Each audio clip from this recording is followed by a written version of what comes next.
Chapter 2. And now, you priests, this warning is for you.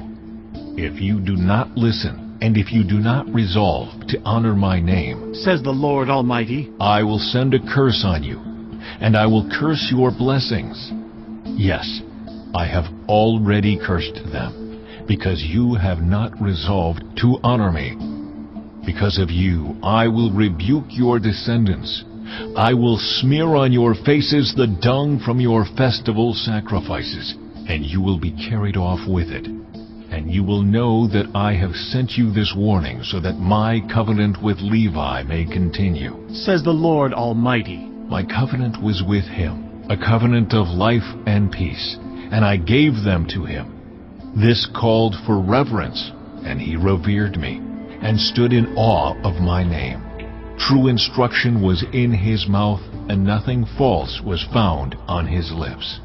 He walked with me in peace and uprightness, and turned many from sin. For the lips of a priest ought to preserve knowledge, because he is the messenger of the Lord Almighty, and people seek instruction from his mouth.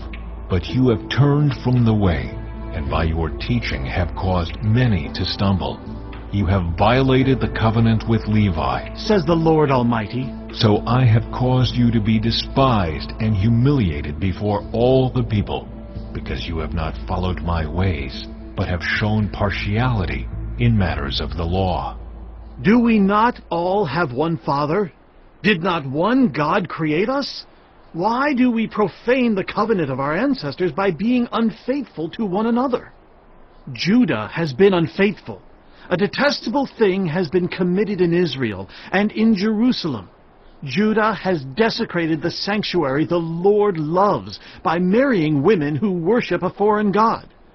As for the man who does this, whoever he may be, may the Lord remove him from the tents of Jacob, even though he brings an offering to the Lord Almighty. Another thing you do, you flood the Lord's altar with tears.